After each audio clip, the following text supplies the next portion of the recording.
विशिष्टाद्वैतवाद। इस वाद के प्रवर्तक रामानुजाचार्य थे। इसमें आत्मा और परमात्मा को यद्यपि अलग माना गया है, किंतु इस वाद में ये कहा गया है कि यदि आत्मा और परमात्मा का मिलन कराना हो तो विशेष साधनों और विशेष दशा से आत्मा को परमात्मा से मिलाया जा सकता है। इसीलिए इसे विशिष्टाद्वैतवाद कहा गया है। चित्त, अचित और ईश्वर की धारणा पर इस वाद में बल दिया गया है।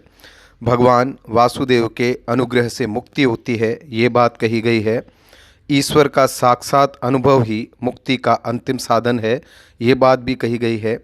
आत्मा ईश्वर की समानता प्राप्त कर उसके स्वरूप तथा गुणों को प्राप्त कर लेती है। अर्थात यदि आप ईश्वर की आराधना में रात दिन लगे रहेंगे तो आप ईश्वर से राब्ता, ईश्वर से संपर्क स्थापित कर सकते हैं, किंतु ये संपर्क विशेष प्रकार के साधनों से ही संभव है। तुलसीदास जी, दयानंद सरस्वती जी जैसे विद्वान भी विशिष्टाद्वैतवादी थे।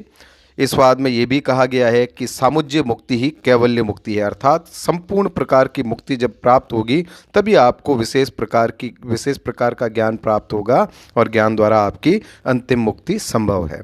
ईश्वर तथा जीव के व्यक्तित्व भिन्न भिन्न बने रहते हैं। मूलतः यही बात विशिष्टाद्वैतवाद में कही गई है। धन्यवाद।